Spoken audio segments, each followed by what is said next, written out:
कच्चा चिट्ठा में आज बात उस खबर से शुरू करेंगे जिसने पुतिन को गाजा में जंग के लिए आखिरकार मजबूर कर दिया। अगर अगले 24 घंटे में इजरायली सेना ने गाजा पट्टी पर भीषण हमला किया तो फिर रूस बहुत बड़ी जंग शुरू कर सकता है, इसमें कोई शक नहीं। पश्चिम एशिया की मीडिया के मुताबिक व्लादिमीर पुतिन ने नेतन्याहू को दो टूक कह दिया कि अब रूस गाजा और सीरिया पर और हमले किसी भी कीमत पर बर्दाश्त नहीं करेगा।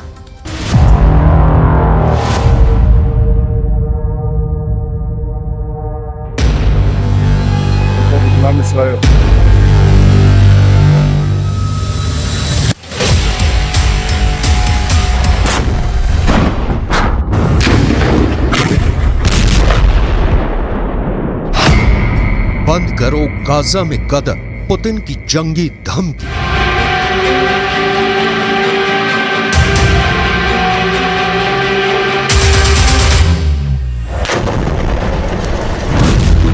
गाजा युद्ध में लगभग 15,000 मौतें होने के बाद इजराइल के प्रधानमंत्री नेतन्याहू भयानक खून खराबा करने पर उतारू हैं।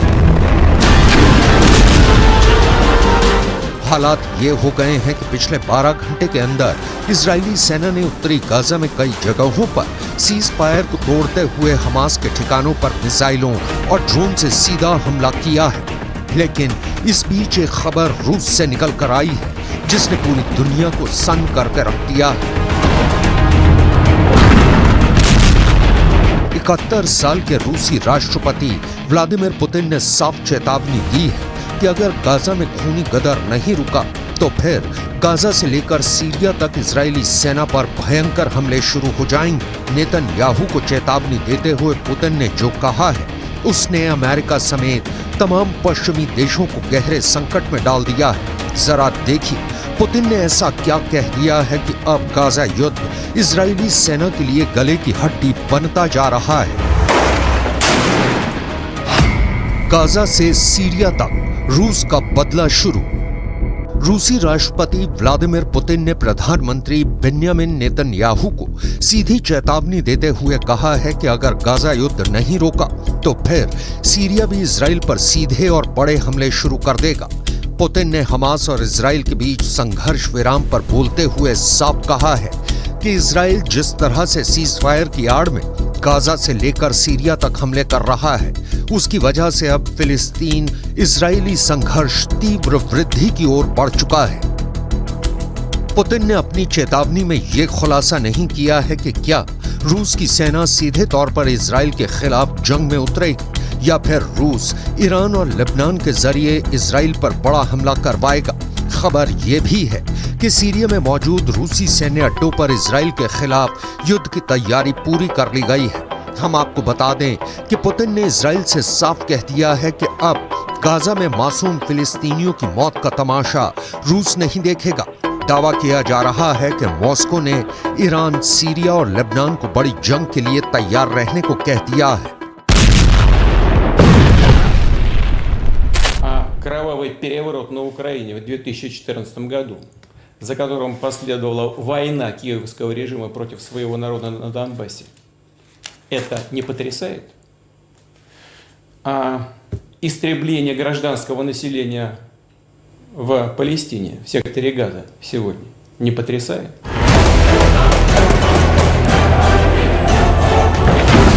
अब आप ये भी जान लीजिए कि जब से हमास और इजराइल के बीच सीज फायर हुआ है तब से उत्तरी गाजा, दक्षिणी गाजा और वेस्ट बैंक में ऐसा क्या हुआ है कि फिलिस्तीनियों और हमास के लड़ाकों को बचाने के लिए पुतिन को सीधे जंग के मैदान में उतरना पड़ा है। मिडिल ईस्ट और रूसी मीडिया के दावों के मुताबिक इजराइल ने पिछले 36 घंटे में हमास के एक बहुत बड़े कमांडर को सीज फायर के दौरान ही जबरदस्त हमले में मार डाला है। अब सवाल उठता है कि जब सीज फायर है तो फिर इजराइल डंके की चोट पर हमास के टॉप कमांडर या कहें लीडरशिप से जुड़े नेताओं को क्यों मार रहा है।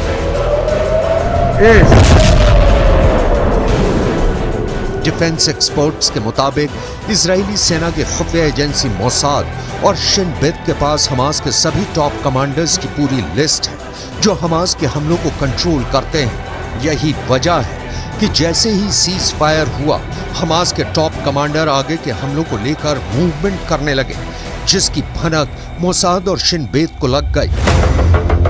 और फिर इजराइल की आईडीएफ ने खुफिया सूचना के आधार पर इन्हें मार डाला। यही नुकसान हमास पर बेहद भारी पड़ रहा है, जिसके खिलाफ अब पुतिन ने इजराइल को धमकी दी है कि अगर सीज फायर के दौरान गाजा या फिर सीरिया पर हमले तेज किए तो फिर ये युद्ध पूरी तरह से बेकाबू हो जाएगा और रूस चुप रहकर तमाशा बिल्कुल भी नहीं देखेगा। अब आप ये भी जान लीजिए कि सीज फायर के दौरान हमास का कौन सा बड़ा टॉप कमांडर मारा गया है।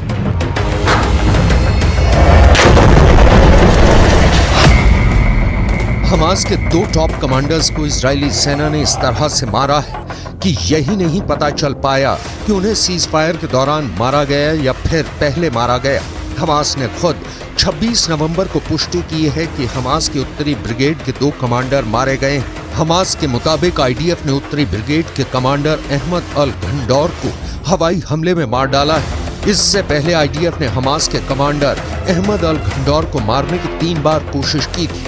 इसके अलावा हमास की उत्तरी ब्रिगेड में रॉकेट डिवीजन के कमांडर आयमान सियाम को भी आईडीएफ मार चुकी है। हमास के मिलिट्री विंग के मुताबिक हमास के कुल 5 सबसे टॉप अधिकारी मारे गए हैं। दावों के मुताबिक ये सभी टॉप कमांडर युद्ध विराम शुरू होने से मारे गए हैं, जबकि कुछ रिपोर्ट में दावा किया गया है कि सीज फायर के दौरान इजरायली सेना की स्पेशल फोर्स ने हमास के 5 कमांडर्स की टारगेट किलिंग की है।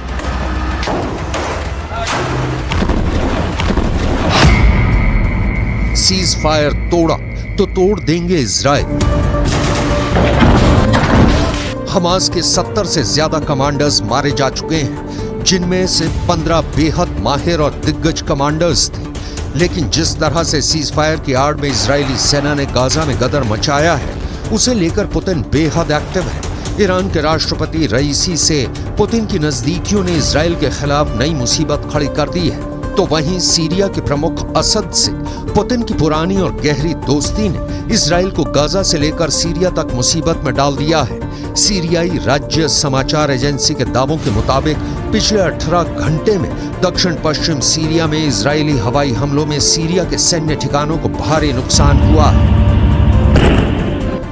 दावों के मुताबिक सीरिया में हुई इजरायली हमले में उसके 8 सैनिक मारे गए हैं, जबकि 7 घायल हुए हैं। सीरिया में इजराइल का हवाई हमला सीरिया के दक्षिण पश्चिमी शहर दारा के पास सैन्य ठिकानों पर हुआ है, जिसे लेकर पुतिन बुरी तरह से बौखला गए हैं। इसलिए उन्होंने इजराइल को सीधी धमकी दी है कि अगर गाजा और सीरिया में इजरायली हमले इसी तरह से दोबारा हुए तो जंग बहुत भयानक हो जाएगी। אני מבקר פה עכשיו ביחידה של אמ"ן, היא עושה עבודת קודש, חושפת הרבה מאוד, ומה שאנחנו רואים זה דבר מדהים. אנחנו רואים בעצם שהתושבים, האזרחים בעזה למעלה, מגנים על כל הטרוריסטים למטה. הם בנו עיר תת-קרקעית להגן על עצמם, והם מקריבים את האזרחים למעלה. זה בדיוק הפוך מצבא הגנה לישראל. צבא הגנה לישראל זה חיילים שמגנים על אזרחים, פה זה אזרחים שמגנים על... इधर हमास के द्वारा बंधकों की रिहाई के दौरान एक बड़ी हैरान करने वाली खबर सामने आ रही है।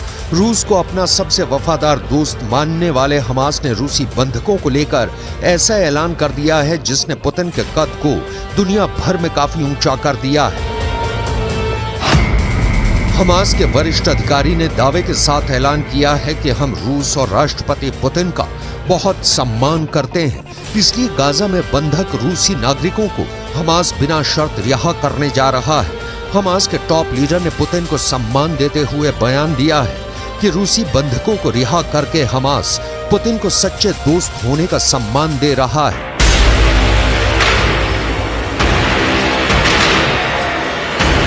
इधर कतर, मिस्र और अमेरिका ने मिलकर इजराइल और हमास के बीच सीज फायर तो करा दिया, लेकिन दिक्कत यह है कि नेतन्याहू और इजराइल के कमांडरों ने साफ कह दिया है कि सीज फायर ना तो इजराइल के बदले को रोक पाएगा और ना ही इजरायली हमलों को।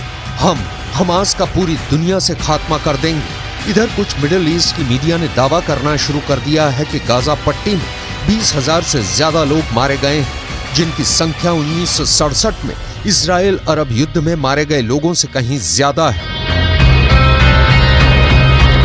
दावा तो यहां तक किया गया है कि 1,20,000 से ज्यादा इमारतें गाजा में तबाह हो चुकी हैं।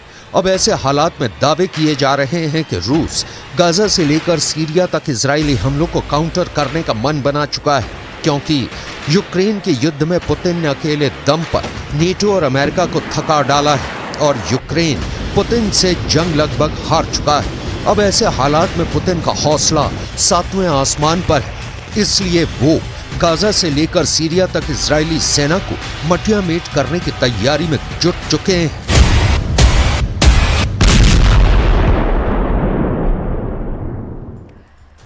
गाजा की आग अमेरिका तक पहुंच गई है और अब अमेरिका में 40 करोड़ बंदूक बड़ा खतरा बन गई। अमेरिका में करीब करीब हर नागरिक के पास बंदूक है। अमेरिका में अब गाजा को लेकर ऐसी बातें फैलाई जा रही है जिससे जो बाइडेन को यह लगने लगा है कि कहीं हमास का अगला हमला अमेरिका में ना बन जाए।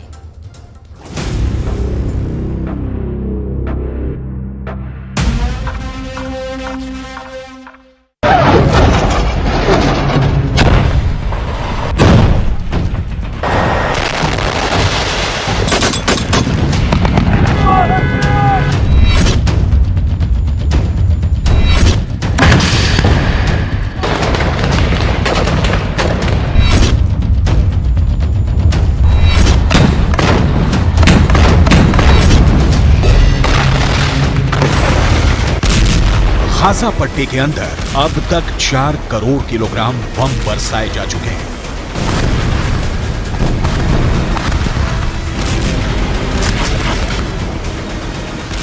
पूरा गाजा पट्टी जलकर राख हो चुका है, लेकिन इस आग ने अमेरिका के सामाजिक ताने बाने को भी जलाकर राख कर दिया है।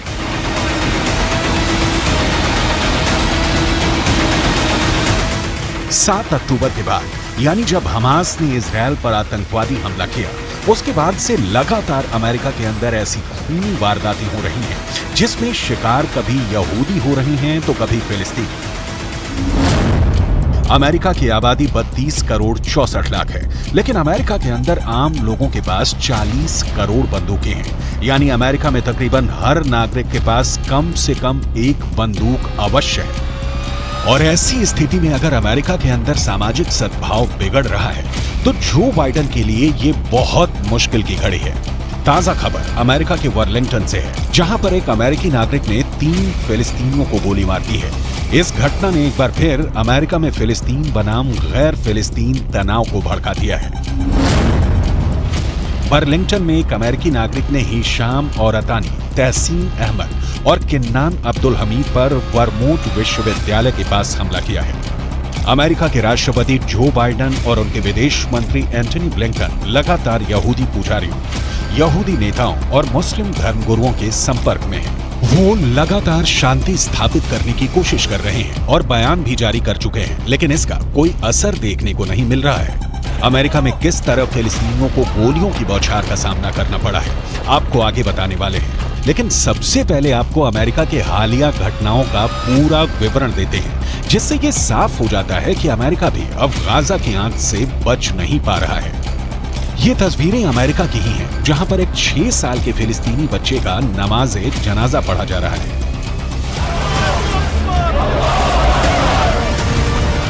ये 6 साल का बच्चा एक अमेरिका के नागरिक के यहाँ किराए पर अपनी मां के साथ रह रहा था, लेकिन इस बच्चे को 71 साल के एक बुजुर्ग ने चाकू से 26 वार करके मार डाला। इस बच्चे के परिवारजनों ने रोते हुए अमेरिका की सरकार से प्रार्थना की है कि जो युद्ध गाजा के अंदर चल रहा है उसको अमेरिका में शिफ्ट ना किया जाए।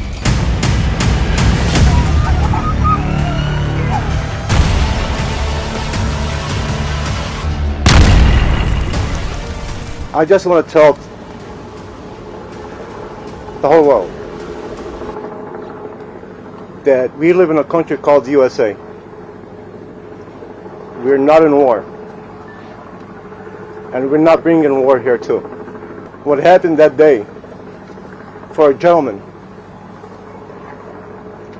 that he loved that kid to start with. He used to bring him toys.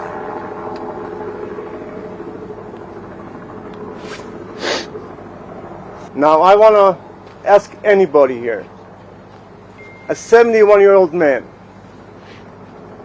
sitting on top of a 6-year-old kid, stabbing him more than 26 times, and he was looking in his eyes. You tell me, is that exaggeration? You tell me what type of man he can do that.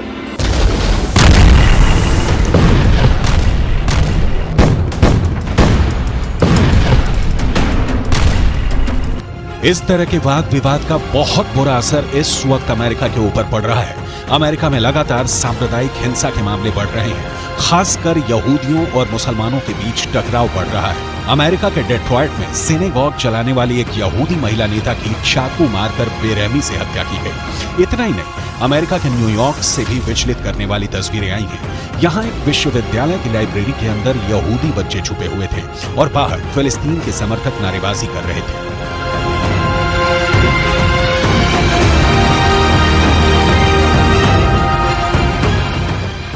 America के Washington में फिलिस्तीन समर्थक प्रदर्शन के दौरान एक महिला को ऐसा पोस्टर लिए दिखाया गया जिसमें यहूदियों को पूरी तरह से समाप्त करने जैसा संदेश दिया गया था। अमेरिका के अंदर लगातार हो रहा कत्लेआम और एक दूसरे के खून के प्यासे नजर आ रहे लोग ये बताने के लिए काफी हैं कि अमेरिका किस तरह तलवार की धार पर चल रहा है। बर्लिंगटन का केस अपने आप में बहुत चौंकाने वाला है। जिस वक्त इन तीनों फिलिस्तीनियों को गोली मारी गई, ये तीनों अरबी बोल रहे थे और इनमें से 2 ने फिलिस्तीनी काफिया पहना हुआ था। फिलिस्तीनी काफिया एक ऐसा कपड़ा होता है जो गले पर पहना जाता है और इसमें चिक होते हैं। फिलिस्तीन का आंदोलन करने वाले बड़े नेता यासिर अराफात अक्सर फिलिस्तीनी काफिया पहनते थे और ये फिलिस्तीनी काफिया एक तरह से यासिर अराफात की पहचान बन गया था।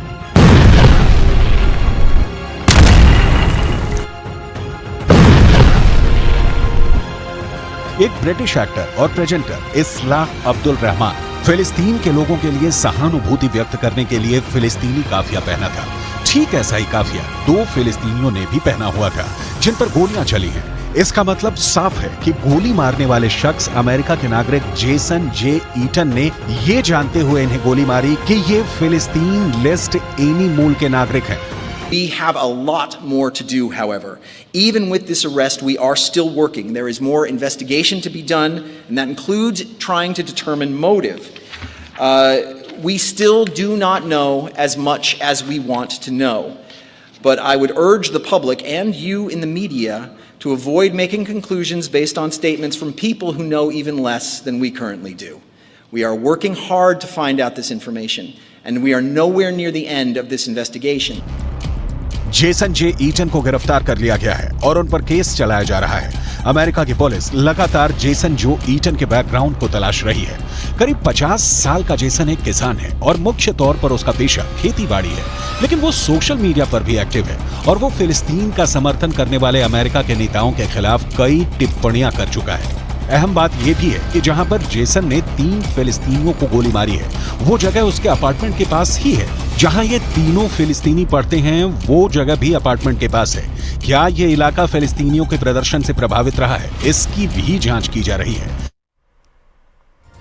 हमास के कमांडर याह्या सिनवार ने इजरायल को फिर से डरा दिया है। सिनवार ने इजरायल की भाषा में ऐसी बात कह दी कि बेन्यामिन नेतन्याहू बहुत टेंशन में है। दरअसल बंधकों की रिहाई के बाद अब कहा जा रहा है कि हमास ने इजरायल के सिर्फ 60 बंधक ही नहीं छोड़े, बल्कि इजरायल को 60 बार हरा भी दिया है।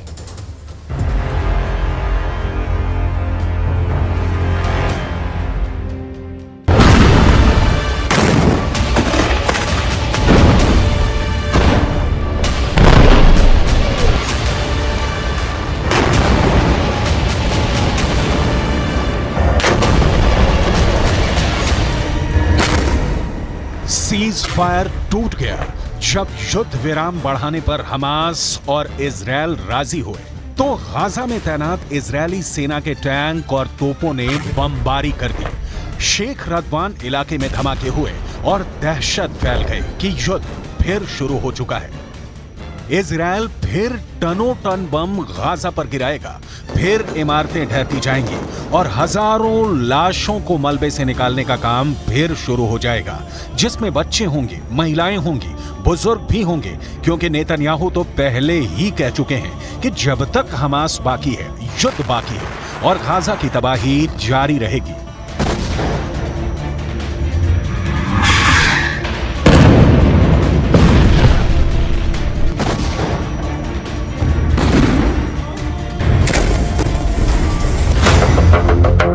यानी सीज फायर की उम्र ज्यादा नहीं है और अब शेख रदवान में हुए हमलों ने बता दिया कि सीज फायर टूट गया है। युद्ध फिर शुरू होगा और हमास इस बार बिल्कुल नहीं बचेगा। लेकिन हमास को इसका डर नहीं, हमास के कमांडर को इसकी फिक्र नहीं, क्योंकि इजराइल की मीडिया में जो खबरें छाई उसने याह्या सिनवार का खौफ एक बार फिर पूरे इजराइल में फैला दिया है, क्योंकि याह्या सिनवार को लेकर जो खबर आई है वो वाकई बहुत चौंकाने वाली है। ये खबर सुरंग से आई है जहां हमास पूरी तरह एक्टिव है। ये खबर हमास के बंधकों ने बताई है, वो बंधक जिनको हमास ने रिहा किया है, और ये खबर नेतन्याहू के लिए बहुत बड़ा सिरदर्द बन चुकी है। हमास के कब्जे से रिहा हुए एक बंधक ने बताया कि जब गाजा में वो एक सुरंग में कैद करके रखे गए थे, तब एक दिन अचानक सुरंग का दरवाजा खुला और उनके सामने एक व्यक्ति था जो याह्या सिनवार बताया जा रहा है। वो व्यक्ति इजराइल में बोली जाने वाली हिब्रू भाषा में बात करने लगा और उसने कहा कि तुम सब यहाँ हमास के कब्जे में महफूज हो, तुम लोगों को डरने की कोई जरूरत नहीं, तुम्हें कोई नुकसान नहीं होने दिया जाएगा। उसकी हिब्रू भाषा बोलने का लहजा बिल्कुल एक इजरायली व्यक्ति की तरह था। शुरू में उन्हें लगा कि इजराइल का कोई शख्स उनसे बात कर रहा है, लेकिन फिर एहसास हुआ कि यह हमास का कमांडर याह्या सिनवार ही है। המכונה הצה"לית עובדת במלוא העוצמה. יחיא סינואר מתחבא בבונקר שלו ונותן למפקדי השדה שלו, הטרוריסטים, למות בשטח. אצלנו המפקדים הולכים בראש הכוח, מובילים קדימה, מביאים להישגים ומנהיגים את הכוחות. याह्या सिनवार अब इजराइल के सिर पर चढ़ गया है। इसमें कोई शक नहीं कि गाजा की गलियों में जो युद्ध अब तक हुआ है उस पर याह्या सिनवार की छाप पड़ी हुई है। हमास का एक एक हमला याह्या सिनवार की सरपरस्ती में हो रहा है। ये बात इजराइल की फौज बहुत अच्छी तरह जानती है। नेतन्याहू ने गाजा पहुंचकर पहले ही बता दिया है कि चाहे सीज फायर रहेगा या फिर नहीं, इसका हमास को खत्म करने के उनके एजेंडे पर कोई फर्क नहीं पड़ेगा। वो पहले ही बता चुके हैं कि इजराइल पर हमला करने वालों को वो चुन चुन कर मारेंगे, हमास को जड़ से खत्म कर देंगे। צהריים הלוחמים הגיבורים שלנו. אנחנו עושים כל מאמץ להחזיר את חטופינו ובסופו של דבר נחזיר את כולם. יש לנו 3 יעדים במלחמה הזאת. לחסל את החמאס, להחזיר את כל חטופינו ולהבטיח שעזה לא תחזור להיות איום למדינת ישראל. ואני פה להגיד לחברים כאן, ללוחמים כאן, שאומרים לי את אותם הדברים, ואני חוזר ואומר את זה לכם אזרחי ישראל. אנחנו ממשיכים עד הסוף, עד הניצחון. שום דבר לא יעצור אותנו.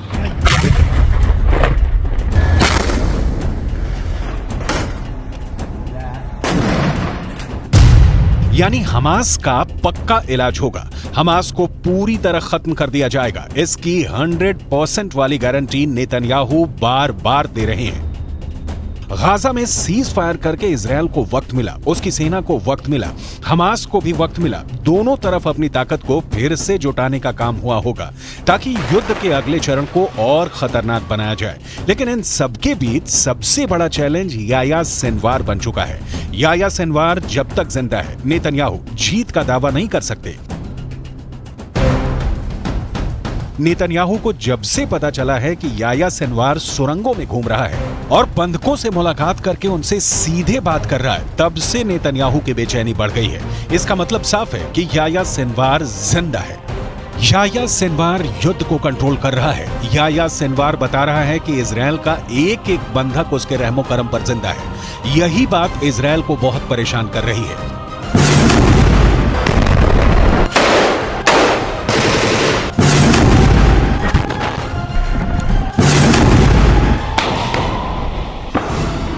याह्या सिनवार के ऑर्डर पर हमास कुछ भी कर गुजरने को तैयार है। सिनवार की बहुत ही खास स्ट्रेटजी है जिसके आगे अभी तक इजरायल नाकाम ही साबित हुआ है। 7 अक्टूबर को हुए हमले के बाद हमास के खिलाफ जंग में इजरायल के 2 मकसद थे।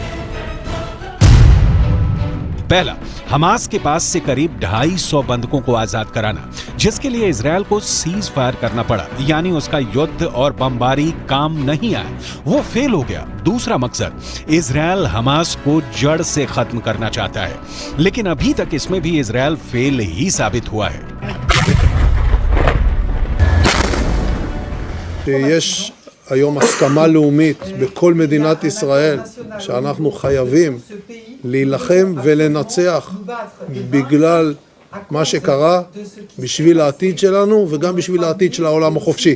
חמאס ואייסיס זה אותו דבר, ויחיא סנואר זה אוסמה בן לאדן החדש. इसमें कोई शक नहीं कि याह्या सिनवार ही 7 अक्टूबर को हुए हमास के हमले का मास्टरमाइंड है। उसी ने साजिश रची, उसी ने टारगेट चुना और अब वही गाजा से सब कुछ कंट्रोल कर रहा है। गाजा की गलियों में जो युद्ध हुआ है या हो रहा है, उसने इजरायल को भी बड़े झटके दिए हैं, लेकिन नेतन्याहू अपने फैसले पर कायम है। ישבתי עם סגן הרמטכ"ל, עם המפקדים, ועל הקיר היה כתוב עם ישראל חי. אז עם ישראל חי, ועם ישראל גם מנצח. בזכותכם, בזכותכם. תודה לכם. बंधकों को छुड़ाने वाले सीज फायर के बाद वो हमास पर 10 गुना तेज हमला करेगा।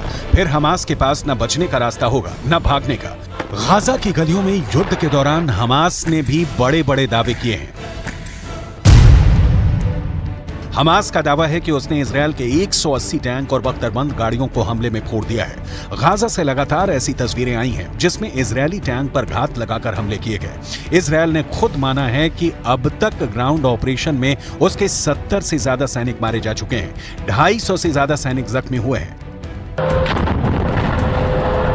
लिहाजा हमास के खिलाफ जो ताकत इजरायल को माना जाता है, उसके मुताबिक नतीजे तो इजरायल को भी नहीं मिले हैं। हालांकि नेतन्याहू के सामने अपनी छवि को बनाए रखना बड़ा चैलेंज बन चुका है और गाजा पहुंचकर उनकी पहली कोशिश इसी तरफ नजर आती है। सीज फायर हमेशा के लिए नहीं हुआ है और आगे की लड़ाई जैसी भी होगी, उसे लेकर इजरायल के ऊपर बंधकों वाला प्रेशर पहले के मुकाबले काफी कम होगा, क्योंकि बहुत से बंधक, खासकर बच्चों और महिलाओं को हमास आजाद कर चुका है। इसलिए इजरायल का पूरा फोकस अब हमास को खत्म करने पर है।